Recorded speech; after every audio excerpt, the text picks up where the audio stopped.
중학교 시절 제가 다니던 교회 담임 목사님 꽤 유명한 부흥사셨습니다. 봄, 가을이면 부흥회가 열렸는데 그 기간이면 당연한 줄로 알고 학교를 조퇴하고 아침부터 저녁까지 집회에 참석하곤 했습니다.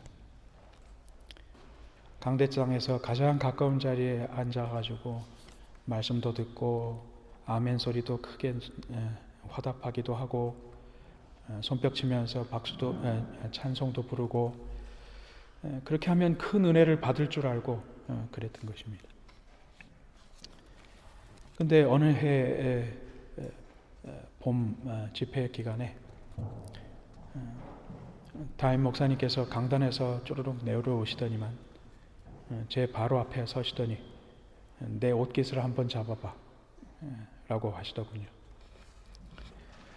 그냥 얼결에 생각 없이 목사님의 양복 한 자락을 잡았습니다. 근데 목사님이 이러셔요.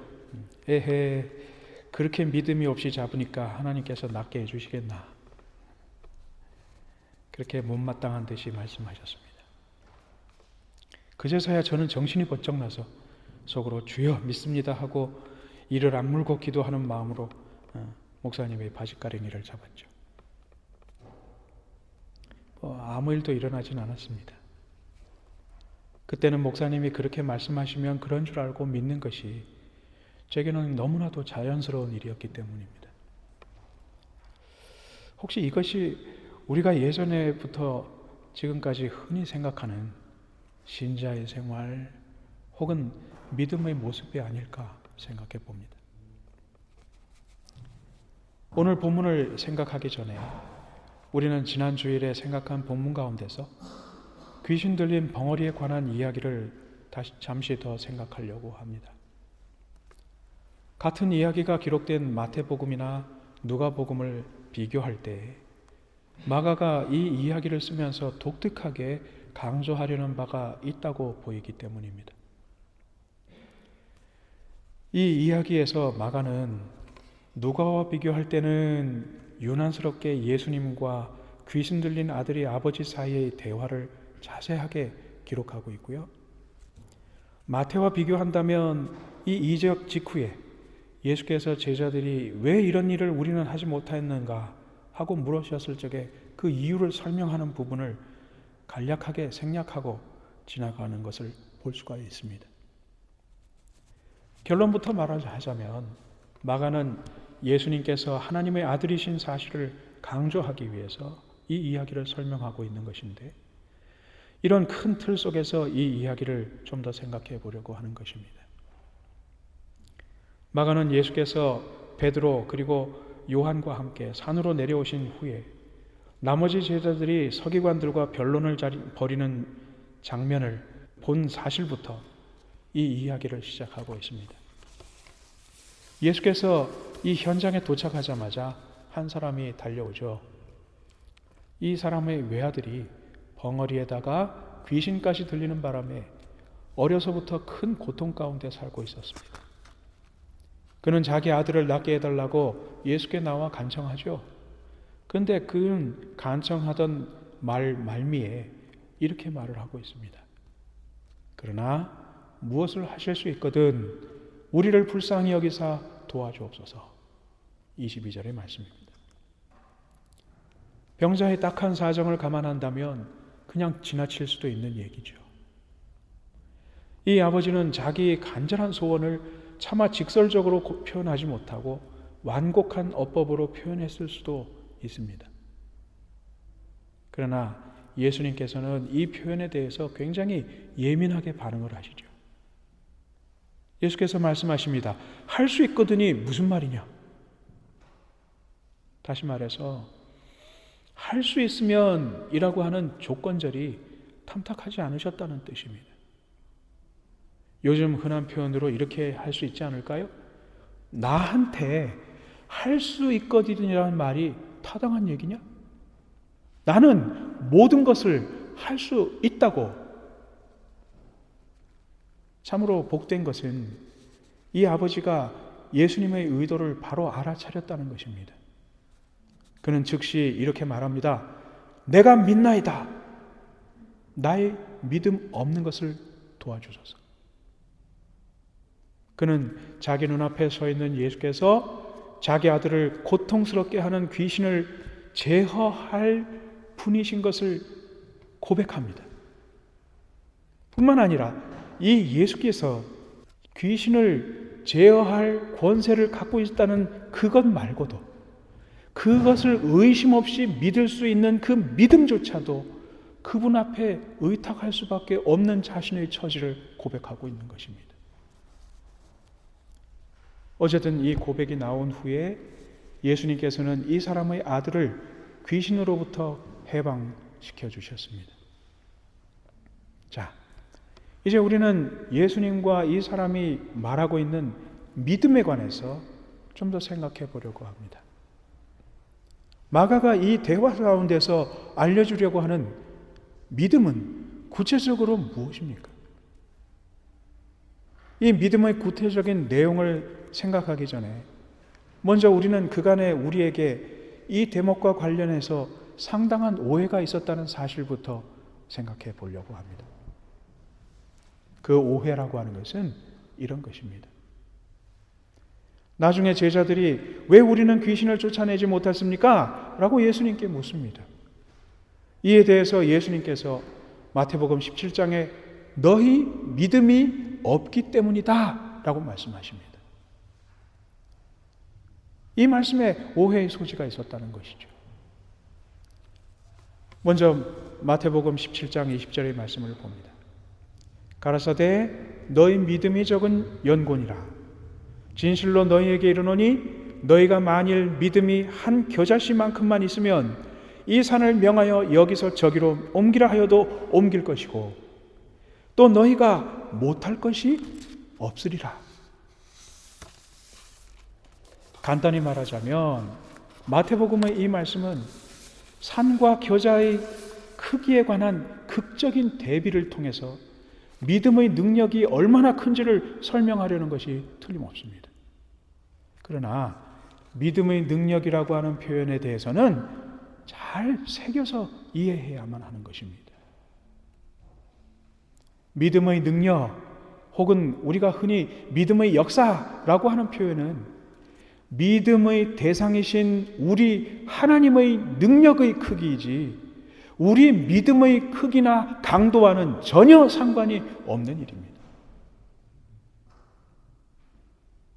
우리가 믿음의 대상이신 하나님을 바르게 믿고 의지할 때 우리가 흔히 말하는 믿음의 분량과는 상관없이 믿음의 대상이신 하나님께서 산이라도 옮기실 것이라는 뜻입니다. 바로 이 사실을 지적하신 것이죠. 그럼에도 불구하고 우리는 언제나 마태복음 17장 20절과 마가복음 9장의 말씀을 우리 믿음의 크기라고 하는 관점에 맞추어 생각하려고 한다 하는 것입니다. 우리 믿음이 이 정도는 커야 산이라도 움직일 수 있다. 그러므로 산이 움직이지 않는다고 하는 것은 즉 우리 믿음이 겨자씨만도 못하기 때문이다. 이런 식으로 예수님의 의도를 왜곡해서 해석하곤 했다는 것입니다. 실제로 우리는 얼마나 이렇게 자주 말하는지요.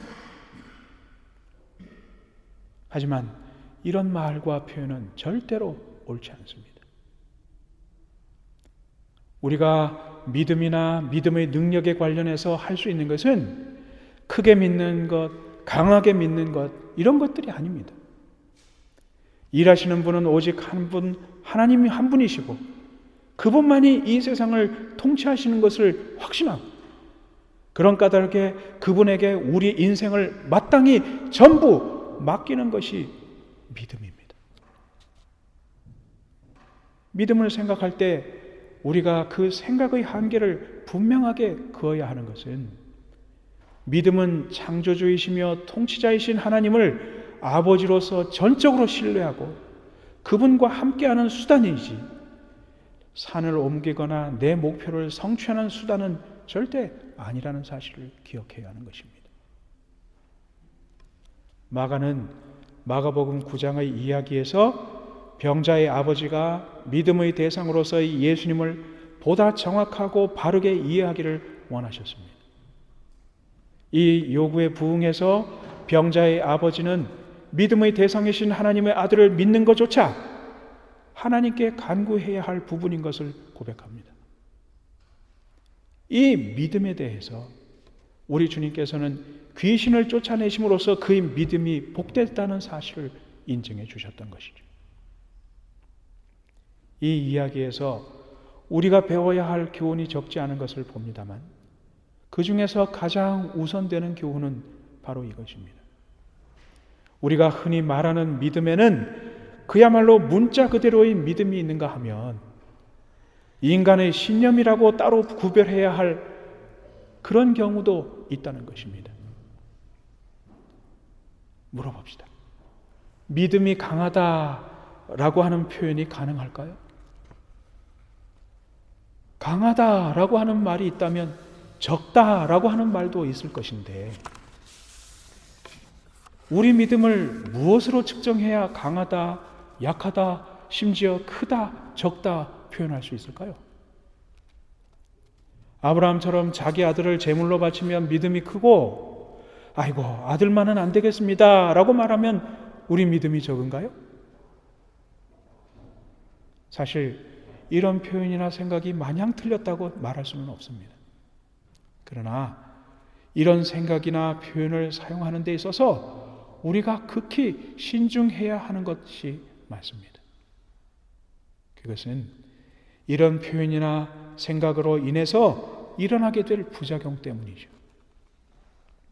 내가 만일 크게 믿어서 내가 바라던 일이 일어났다고 생각한다면 하나님께서 내가 크게 믿는 것을 보시고 일해 주셨다고 생각한다면 그것은 잘못된 생각입니다. 하나님은 우리에게 은혜를 늘 넘치도록 베푸시지만 그것은 우리 믿음 때문이 아니라 당신 자신의 사랑과 긍휼 때문에 주시는 것입니다. 우리가 이렇게 단정하는 것은 그의 마음을 움직일 만한 그 어떤 공로도 우리에게서 발견할 수 없기 때문입니다. 이것이 성경의 가르침입니다. 그리고 그때 우리가 흔히 표현하는 큰 믿음, 강한 믿음 이런 것들은 실상은 인간의 신념일 뿐입니다. 이처럼 믿음과 신념을 구별하지 못하기 때문에 우리는 할 수 있거든이 무슨 말이냐, 믿는 자에게 능치 못할 일이 없느니라 이런 식의 표현이 성경적이라고까지 오해합니다. 우리는 신앙의 이름으로 각색된 긍정의 힘 이런 식의 가르침을 매우 조심스럽게 분간할 줄 알아야 한다는 것입니다. 좀 늦었지만 이제 본문으로 들어가겠습니다. 제자들이 왜 우리는 귀신 들린 벙어리를 고칠 수 없었는지 여쭈었을 때 예수께서는 기도 외에는 이런 일을 할 수 없다고 대답했습니다. 그러나 이 가르침이 제자들의 마음에 얼마나 깨달음을 주었는지는 마가가 말하지 않습니다. 마가는 이 이야기를 급히 마무리하고서 대중들의 관심으로부터 멀어지길 바라시는 예수님의 계획을 알려줄 뿐입니다. 예수님은 제자들과 함께 이적이 일어난 현장을 떠나서 갈릴리 지역으로 이동하시죠. 그리고 가능하면 대중과의 접촉을 피하셨습니다. 이 조용한 시간에 십자가에 관한 당신의 계획을 제자들에게 더욱 분명하게 가르쳐 주기를 원하셨던 것입니다. 그런데 제자들의 반응은 이랬습니다. 그러나 제자들은 이 말씀을 깨닫지 못하고 묻기도 무서워하더라. 메시아에 관한 이해가 충분하지 않은 까닭이라고 이미 몇 차례 말씀드린 바 있습니다. 그럼에도 불구하고 이렇게 예수님의 가르침이 계속되고 있습니다만 제자들은 여전히 깨닫지 못했고 이해되지 않는 부분을 예수님께 여쭈기조차 무서워했다는 것입니다. 그럼에도 불구하고 제자들이 열심히 한 일이 하나 있었습니다. 그들은 예수님과 함께 가버나움을 향해 길을 가는 동안에 한 가지를 놓고 열심히 토론을 벌였습니다. 나중에 누가 더 높은 자리에 앉을 것인가를 놓고 열심히 토론을 했다는 것입니다. 솔직히 표현하면 그들은 이 문제를 놓고서 서로 다투었다고 말을 합니다. 드디어 가버나움에 일행이 도착했을 때 예수님께서 제자들에게 이렇게 물으셨습니다. 너희가 노중에서 서로 토론한 것이 무엇이냐? 도중에 제자들이 무슨 짓을 했는지 예수님께서는 이미 아셨습니다. 그래서 짐짓 물어보신 것인데 그래도 자신들이 떳떳하지 못했음을 알기는 했는지 제자들은 대답하지 않고 침묵합니다. 이때 주께서 이렇게 말씀하십니다. 아무든지 첫째가 되고자 하면 무사람의 끝이 되며 무사람을 섬기는 자가 되어야 하리라. 으뜸이 되려고 하는 자 가장 뒷자리에 서야 할 것이다. 이 얼마나 역설적인 가르침입니까? 우리가 어릴 적에 누군가 무엇이 되고 싶으냐고 물으면 대통령 아니면 대장이 되고 싶다고 했습니다. 부모는 은근히 그런 대답을 하라고 가르치기도 했고 또 자식의 입에서 그런 대답이 나오면 대견해하기도 했습니다. 지금이야 아이들의 희망사항이 바뀌어서 인기 연예인이 되고 싶다고 대답하는 아이들이 많아지긴 했습니다. 하지만 어느 영역에서든지 으뜸이 되고자 하는 욕심은 누구에게나 보편적으로 존재하지 않는가 저는 생각합니다. 작년 말 우리 교회가 독일 교회와 연합 행사를 한 적이 있었죠. 그때 저는 크게 놀란 적이 있었습니다. 자기 아이가 조그만 역할 하나라도 하는 모습을 사진으로 담기 위해서 예배 시간에 움직이는 독일 부모들을 적잖게 보았기 때문입니다. 물론 예배와 행사에 초대받은 가정이 교회가 운영하는 유치원의 학부모 가정이다 보니까 더 심했지 않았을까 생각도 합니다만 교회에 대한 존중심이 강하게 남아있다는 독일 사람들, 이 사람들이 예배 시간에 거리낌 없이 사진을 찍으려고 우왕좌왕하는 모습을 보면서 참 의외라는 생각을 하곤 했습니다. 어쨌든 심지어는 자기 자식이 으뜸되는 자리에 앉기를 바라는 심정은 세계 어느 나라의 부모라도 보편적으로 가진 정서가 아닐까 생각해 봅니다. 근데 말이죠. 예수님의 말씀을 좀 더 들어보겠습니다. 어린아이 하나를 데려다가 그들 가운데 세우시고 안으시며 제자들에게 이르시되 누구든지 내 이름으로 이런 어린아이 하나를 영접하면 곧 나를 영접하며 누구든지 나를 영접하면 나를 영접함이 아니요 나를 보내신 이를 영접함이니라. 어린아이 하나를 나의 이름으로 영접하는 것이 곧 나를 영접하는 것이다. 누구든지 나를 영접하면 나를 영접하는 것이 아니라 나를 보내신 하나님 아버지를 영접하는 것이다. 예수께서 이 말씀을 통해서 말씀하시려는 것이 무엇입니까? 우선 예수님의 말씀 가운데 영접하는 자라는 표현이 있습니다. 원어의 뜻을 그대로 설명하자면 영접하는 자라고 하는 단어는 받드는 자 혹은 섬기는 자라는 뜻이 있다고 합니다. 다시 말해 어린이를 예수님의 이름으로 섬기는 자라는 뜻이죠. 또 하나 우리가 생각할 일은 이것입니다. 당시 어린아이는 쉽게 말해서 천덕꾸러기, 힘없는 사람, 약한 사람을 이르는 상징적인 언어이기도 했다는 것입니다. 이런 사람이라 할지라도 가진 것 없고 가치 없는 사람이라 할지라도 이런 사람을 예수님의 이름으로 높이고 섬기면 그 사람은 곧 하나님을 섬기는 것이나 다름없다고 말씀하시는 것입니다. 우리는 이 말씀이 얼마나 충격적인 발언인지 상상조차 할 수가 없습니다. 설마 그러려고. 어떻게 어린아이나 가난한 자, 천대받는 자를 예수님의 이름으로 섬기는 것이 하나님 자신을 섬기는 것이나 다름없다, 이렇게 말할 수 있는가 하는 것입니다.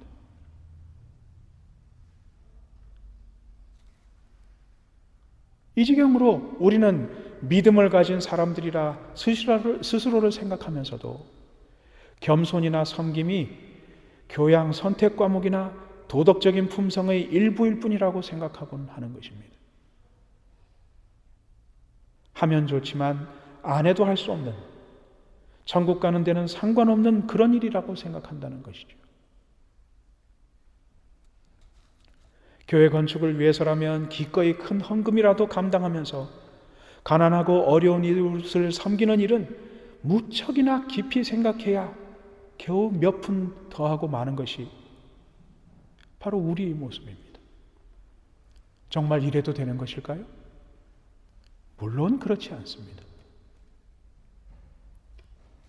마가복음의 흐름을 따라서 생각하다 보면 어린아이를 예수님의 이름으로 섬기는 행위는 결국 메시아의 십자가 사역과 깊은 연관이 있는 것을 알게 됩니다. 하나님의 아들이신 메시아, 곧 예수 그리스도께서 이 땅에 오신 것 자체가 낮아짐과 연결되어 있기 때문입니다. 제자들은 메시아의 십자가 죽음에 관한 예고를 주님으로부터 직접 들으면서도 이해하지 못했습니다. 제자들에게 있어서 메시아는 언제나 높아짐이나 영광 안에 존재하는 그런 이미지였기 때문입니다. 그러므로 그들은 예수님의 말씀을 들으면서도 궁금한 점을 묻기조차 두려워했던 것입니다. 메시아의 낮아짐의 개념을 모르니까 그들이 겸손과 낮아짐을 깨달을 리도 없었을 것입니다. 이 지경이니 저들은 메시아의 낮아짐과 순환에 관한 가르침을 받으면서도 그 순간에조차 예수님이 나중에 왕이 되시면 나는 나중에 어떤 벼슬을 차지할까? 제자 가운데 누가 더 그 높은 자리에 앉을까? 이 점을 놓고서 논쟁이나 벌이고 있었던 것입니다. 이 희극 같지도 않은 희극적인 에피소드에서 우리가 배워야 할 교훈이 무엇일까요? 저는 이렇게 생각합니다. 예수님의 사역과 성품을 제대로 이해하지 못한 사람은 겸손의 겸자도 생각할 수 없다는 것입니다. 거두절미하고 근 30년 동안을 교회를 섬기면서 저는 한 가지 사실을 깨달았습니다. 사람은 본성적으로 높아지고 명예로워지기를 바란다는 것입니다. 불교에서도 하는 말이 있어요. 해탈을 하기 위해서 구도자가 마지막으로 버려야 할 것은 부처가 되려는 욕망이다, 이런 말이 있습니다. 우리 교회에도 이와 맥락이 비슷한 우스갯소리가 있습니다. 명예를 마다하는 사람이 꼭 하나만은 듣고 싶어하는 말이 있다는 것이죠. 그것은 이것입니다. 저 사람은 명예를 하찮게 생각한다 하는 칭찬만은 듣고 싶어 한다는 것입니다. 이것이 무슨 뜻인지 이해하시겠습니까? 저 사람 참 열심히 일한다, 저 사람 좀 겸손한 것 같아 라고 하면 누구든지 기꺼이 부엌으로 들어갑니다. 곰곰이 사람을 들여다보면 자기도 의식하지 못하는 사이에 자신의 취향과 본 모습이 드러난다는 것이죠. 1년 내내 손에 물 한 방울 묻히지 않는 사람이 있는가 하면 언제나 늦게 와가지고 자기 볼 일만 하고 돌아가는 사람도 있습니다. 가끔 솔로 파트 몇 소절이라도 맡겨야 마지못해 성가대 서는 사람도 있어요. 이런 모습은 사실은 그 누구만의 문제가 아닙니다. 우리 모두의 본성적인 태도인 것입니다. 제자들은 메시아를 잘못 알았어요. 잘못 안 것이 죄는 아닙니다. 나중에라도 배우면 되니까요. 그러나 그들은 메시아가 걸어야 할 십자가의 길과 의도를 이해하지 못할 뿐만 아니라 사실상 이해하려고 노력조차 하지 않았습니다. 그저 그들이 가진 메시아 개념을 연장하면서 나중에 자기가 얼마나 높은 자리에 올라 출세할까에만 관심을 기울이고 있었습니다. 우리가 이런 모습 아닌가요? 우리 주님께서는 하늘 보좌의 영광 가운데 찬송을 영원토록 받으셔야 할 분이었습니다. 그러나 주께서는 스스로 자신을 낮추어서 이 땅에 내려오셨습니다. 인간의 모습으로 오시는 수치를 기꺼이 당하셨을 뿐만 아니라 우리를 구원하기 위하여 기꺼이 십자가의 고난을 감당하셨습니다. 이러보건대 메시아 곧 예수 그리스도의 성품과 삶은 그 자체로 낮아짐과 섬김이었습니다. 자, 이것이 사실이라면 그를 믿는 우리는 어떠해야 하겠습니까? 그가 하신 일을 제대로 이해했다면 그의 제자로 불리는 신자인 우리들 역시 그분의 성품과 삶의 태도를 닮아야 하지 않겠느냐 하는 것입니다. 여기에 이르러서 우리는 이렇게 말해도 과히 틀리지 않다고 확신합니다. 겸손하지 않는 사람, 낮아지지 않는 사람, 그래서 눌리고 억울한 사람을 예수의 이름으로 섬기지 않는 사람은 우리 하나님과 예수님을 뼛속 깊이 깨닫지 못한 사람이라고 말입니다. 스스로 낮은 자리에 서기를 꺼리고 오로지 칭찬받고 인정받고 명예로운 자리에 서기를 추구하는 사람은 아직까지도 예수님을 깊이 깨닫지 못한 사람입니다. 사랑하는 여러분, 성경을 깊이 묵상하다 보면 우리는 감당하기 어려울 정도로 많은 교훈을 발견합니다. 그러나 그렇다고 해서 신앙의 길, 신자가 되어 사는 길이 복잡하고 이해하기 어렵지 않습니다. 신자가 되는 길은 결국 예수님을 닮아가는 것이고 하나님께서 바라시는 대로 공의롭고 바르게 이 세상을 사는 것이고 하나님의 성품을 이 땅에 나의 인격을 통해 세상에 펼쳐 보이는 것입니다. 이것이 신자의 길이고 믿음의 길이고 예수의 자녀로서 살아가는 길입니다.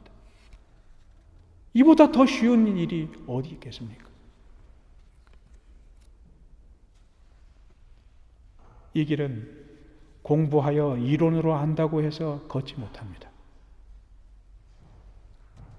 하나를 알더라도 그 알을 귀히 여기고 그 부분만이라도 내 삶을 걸고 무섭게 그리고 무겁게 받아들여서 실천하려고 하는 태도 가운데 마침내 그리스도 예수의 성품을 하나씩 닮아가는 것입니다.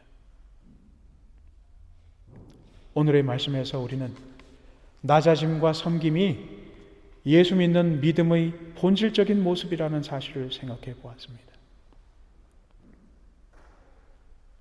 낮아짐과 섬김은 신자들이 교양으로 선택할 덕목이 아닙니다.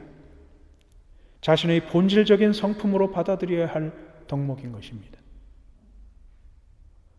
아까도 말씀드린 것처럼 저는 이 일이 우리 주님의 말씀과 삶을 깊이 묵상하여야만 가능하다고 믿습니다. 어쨌든 저는 오늘 말씀을 마치면서 다시 한번 간곡하게 권면하고자 합니다. 성경 말씀을 통하여서 우리 주님의 말씀을 깊이 묵상하고 그 말씀이 나의 성품으로 화하기까지 끊임없이 우리는 정진해야 합니다. 우리가 믿음이라고 부르는 이 길은 우리가 마침내 하나님 앞에 서게 될 때 예수 그리스도의 삶과 성품으로 변화하여 그 자리에 서게 될 때 거기에서 마치게 될 것입니다. 우리는 성경을 그저 예수님의 위로나 예수님이 우리를 위해서 돌아가신 일을 생각하면서 눈물 찔끔 흘리자고 배우는 것이 아닙니다. 그 말씀을 통해서 예수님의 성품을 닮아가 하나님의 성품을 닮아가기 위하여 묵상하는 것입니다. 성경은 그래서 예수님에 관한 이야기이기도 하지만 우리를 위한 이야기이기도 합니다.